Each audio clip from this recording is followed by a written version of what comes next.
everybody, welcome back to Q-Tips. We are the Video Store Junkies, and we are back once again to bring you a few streaming selections to watch over the weekend.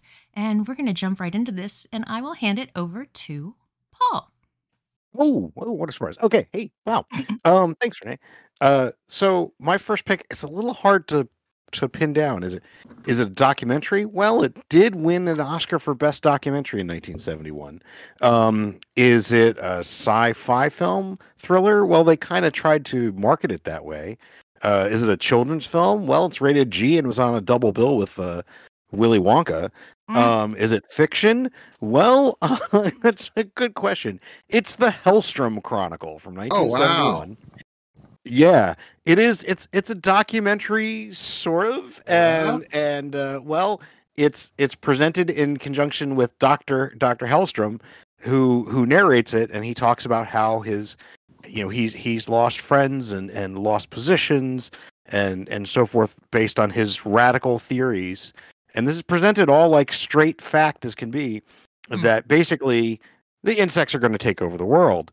And but Dr. Hellstrom is played by Lawrence Pressman, who, when you listen to his voice and you see him, he is at this point now, I mean, back then he was a little lesser known, but he's a well-known character actor. In fact, he was like the head of the hospital on Doogie Howser. You'd recognize this guy. But it's presented straight as could be, has absolutely gorgeous macro photography of insects. Beautiful. The photography on this is gorgeous.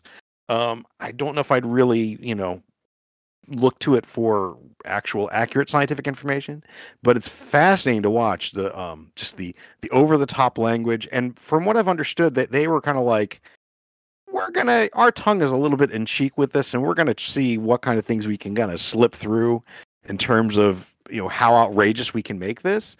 At times, and it has, like, when they have insects eating each other, you hear like this crunching sound that makes it sound like it's real, but it's not the actual the audio from it.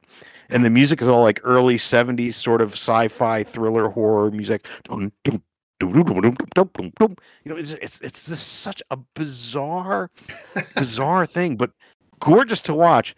And then to make it even stranger, 2 years after it came out, Frank Herbert, yes, Mr. Dune himself, wrote a book called Hellstrom's Hive, where Dr. Hellstrom from the Hellstrom Chronicle goes into, I think it's like Arizona or Oregon, I think it's Oregon, and creates an underground, a little bit of spoilers for the book here, underground community of people based on social insects, but he mutates them and so forth, and the government agency comes after him.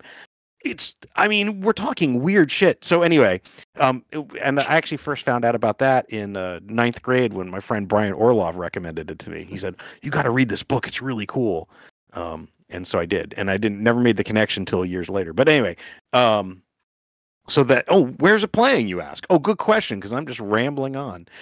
It's playing on YouTube. That's pretty much the only place I could find it. Wow. But it's there. But it's well worth watching on YouTube. So it's the Hellstrom Chronicle from 1971, from producer David L. Wolper. That's why he put it out on the double bill with Willy Wonka. And speaking of bugs and chocolate, I'll pass this to Bill. Hey!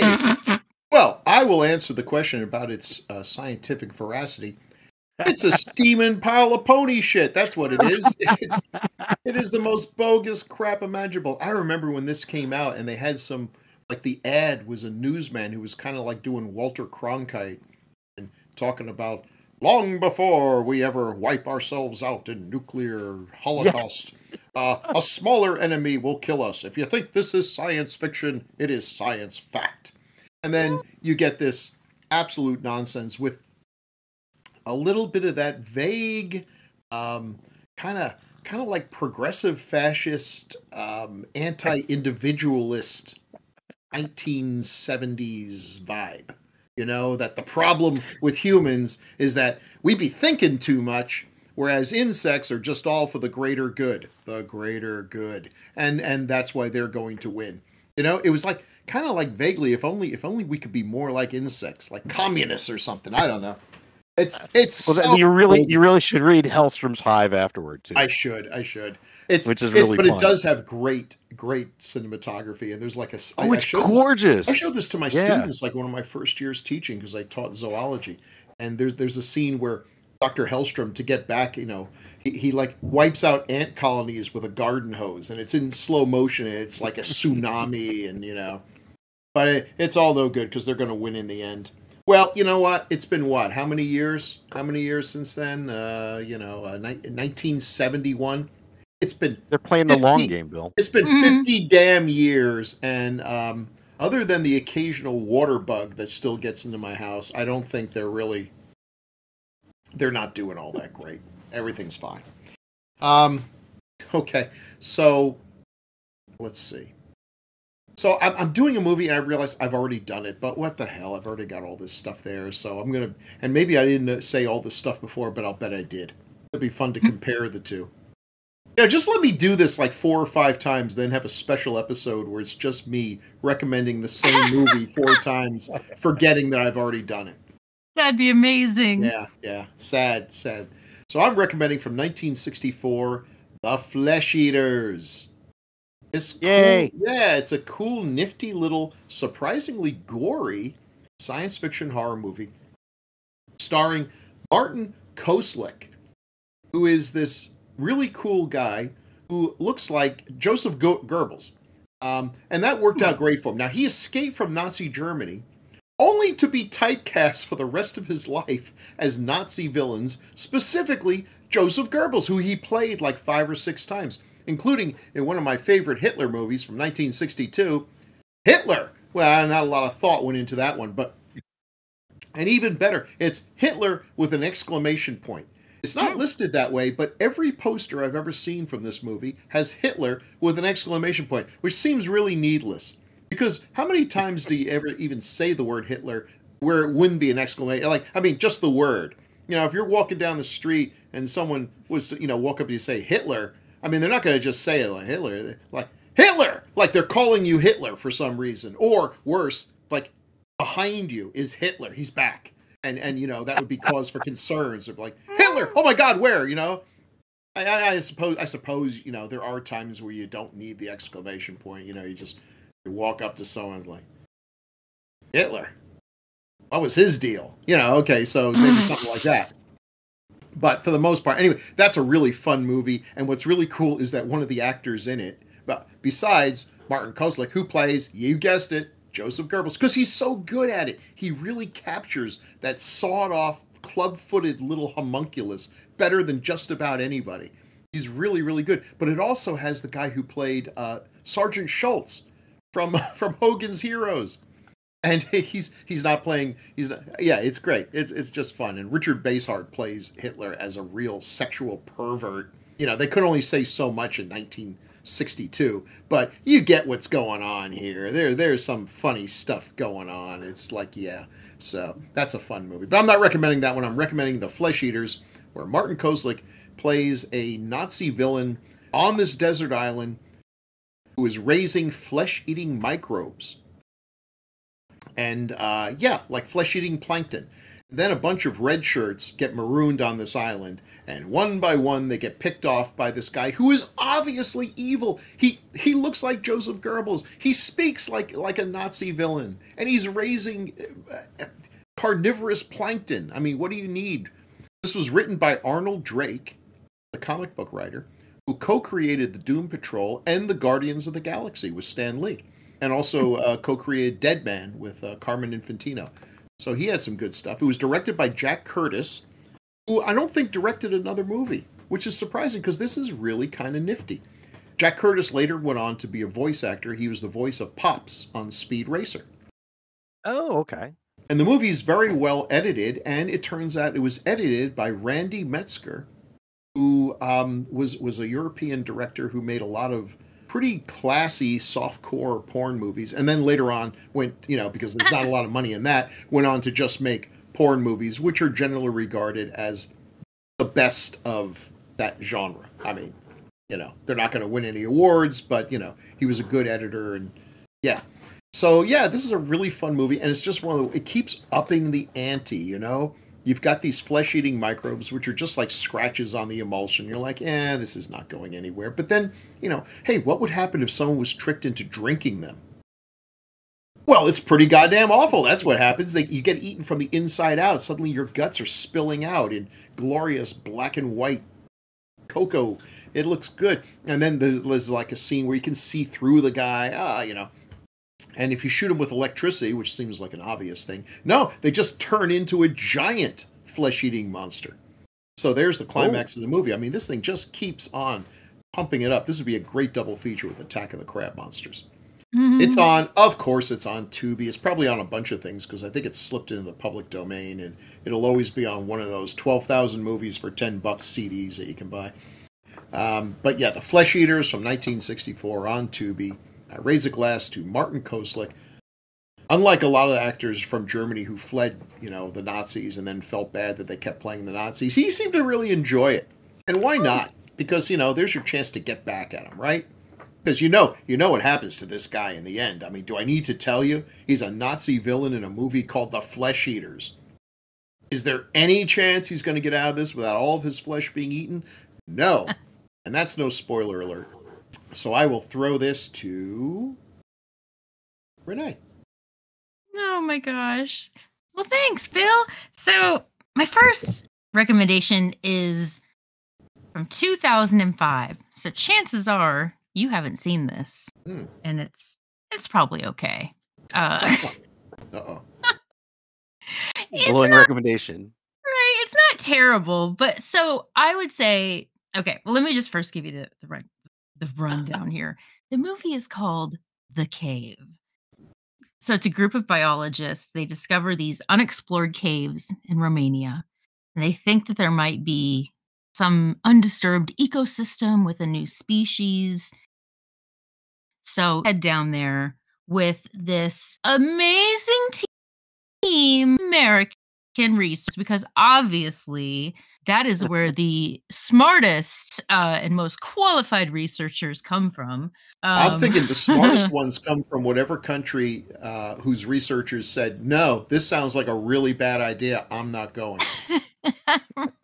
Right. Oh, so they head down there and basically they do discover a species. Unfortunately, it is a carnivorous species that is pretty much a little superior to them. And this movie has, oh my gosh, such a 2005 cast. It has Eddie Cibrian, Morris Chestnut, Daniel Day Kim, Lena Headey, forgive me, I can never pronounce her name, from Game of Thrones, Piper Perabo, and Cole Hauser. Yeah, very, very 2005. So it's no The Descent, but it's not bad. It's watchable.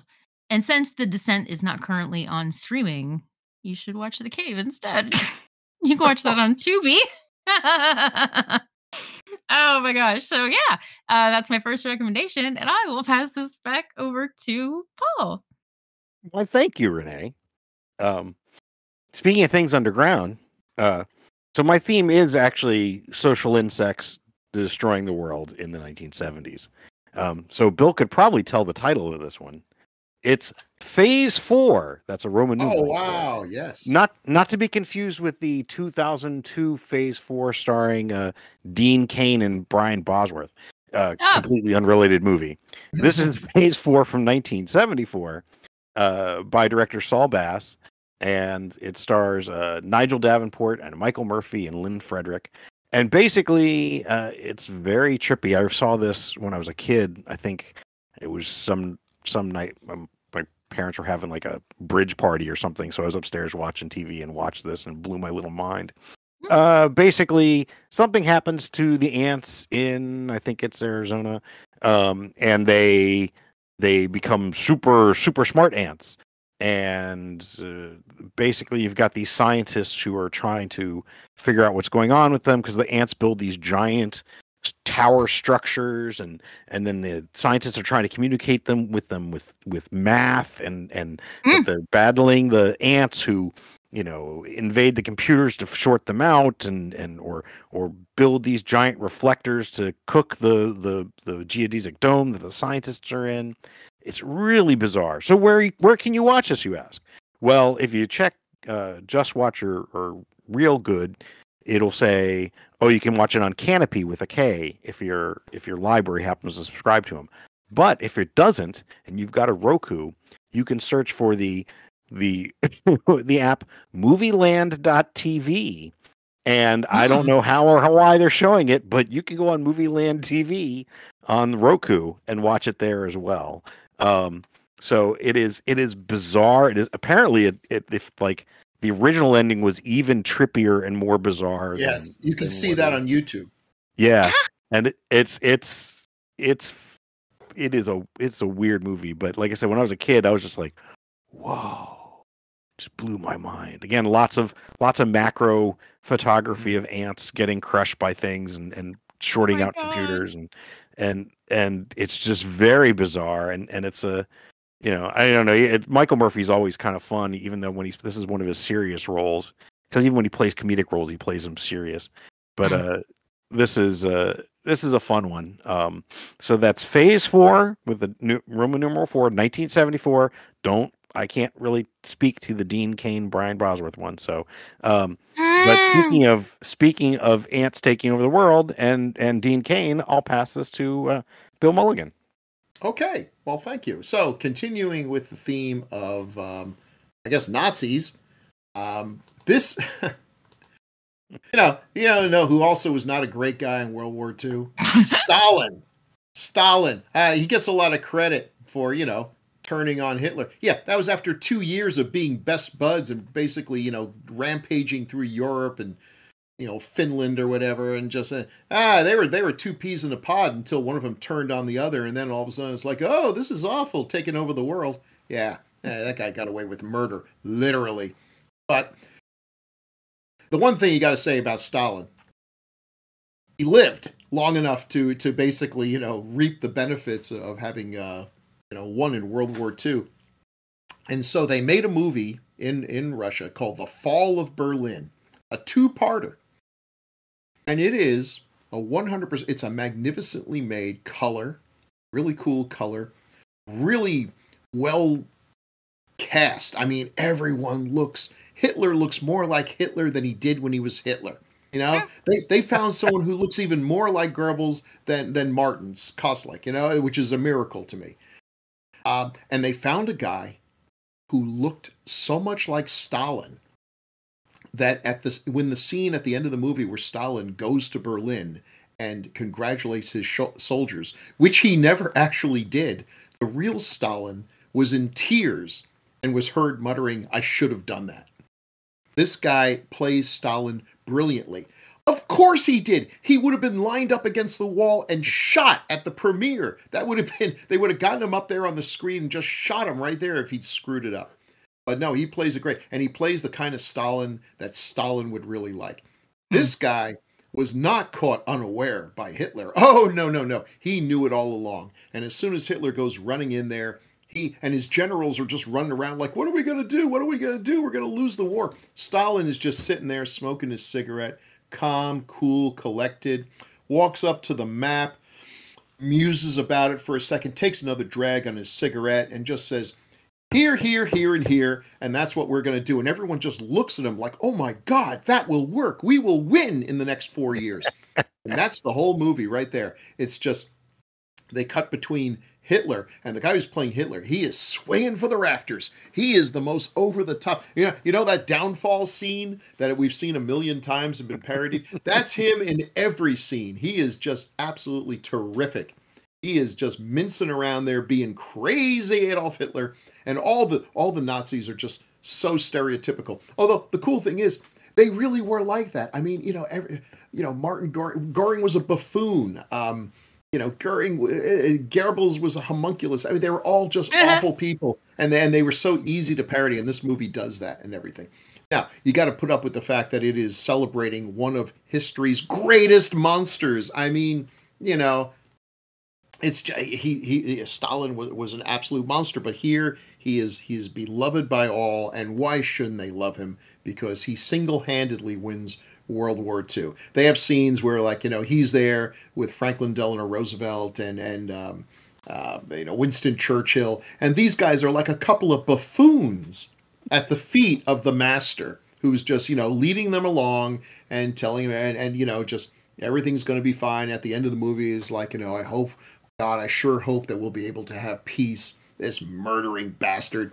So The Fall of Berlin, you can watch it on YouTube. No money will go to any of his descendants. And, take it with obvious tongue-in-cheek. This is propaganda like you can't believe. Although, listen, don't get me wrong. America made propaganda. There's a short on there you can also watch called The Devil with Hitler. The Devil with Hitler. Check out this premise. Satan is afraid that he's going to lose his job to Hitler when he dies. So he comes to Earth. He comes to Earth to make Hitler do one good deed so that he doesn't take over his job. Right. Wow. Wow, is that amazing? And of course the problem is Hitler won't do it. He's just a total bastard. So he's got to be tricked into doing it. and then at the end he goes to hell anyway, and they stick him in the ass with pitchforks. That's it, literally. He's chased off the screen. This thing has like high school play production values. And the devils chase him off the scene with pitchforks, and the guy turns to us and basically says, "Oh, that's just the beginning," implying that, he's about to have a pineapple shoved up his ass or something. But, we can't show that because it's 1942. And the devils are played by guys who have horns that don't look anything like horns. It's like they took some really small toilet paper rolls and glued them to the top of the head. I cannot emphasize enough how damn cheap that movie is. The Devil with Hitler. Man, propaganda's come a long way since then. But anyway, The Fall of Berlin, 2 parts. It's long. It's long, and you better, you got to deal with the fact it's got a bunch of happy Soviets worshiping Stalin. But for that, really well made. Really, really well done. I'm sure Stalin was happy, and that was pretty important, keeping him happy. And then go watch The Death of Stalin again, because, I've already recommended it once, and it's still great, and it's just such a good palate cleanser after all this crap. And I send this to Renee. Well, thank you. You're So, so my next recommendation, I kind of waffle on it a little bit. So, yeah. So this movie is from 2000. Actually, it's from 2022. And it is called Freeze. Okay. It's terrible. In 1905, on a rescue mission to the North Pole to retrieve an old friend and his lost expedition crew, Captain Mortimer gets more than he bargained for when his ship is frozen into an ice sheet and set upon by bloodthirsty fish creatures. Oh, I hate it when that happens. Yeah. Now, I do love me a fish creature, though. So I thought, yeah. It sounds promising. Yeah. And I will tell you, so it kind of reminded me a little bit of The Terror. It is a little bit of terror-esque. Yeah, right. It is a little bit of a slow burn, so to speak. A slow freezer burn. But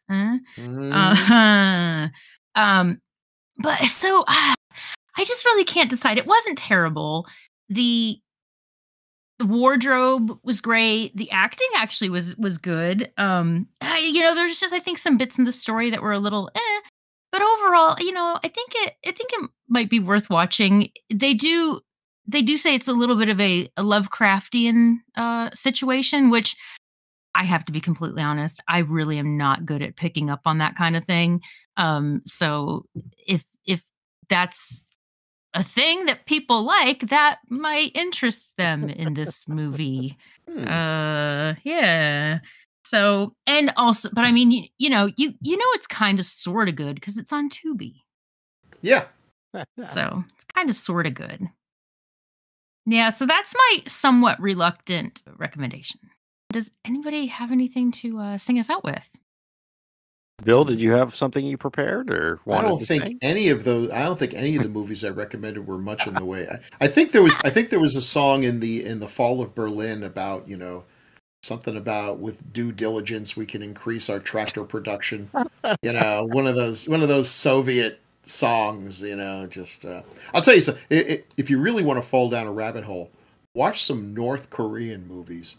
Because North Korean movies are making propaganda movies that would make, the Soviet propaganda people go, come on, tone it down a little. This is highly unrealistic.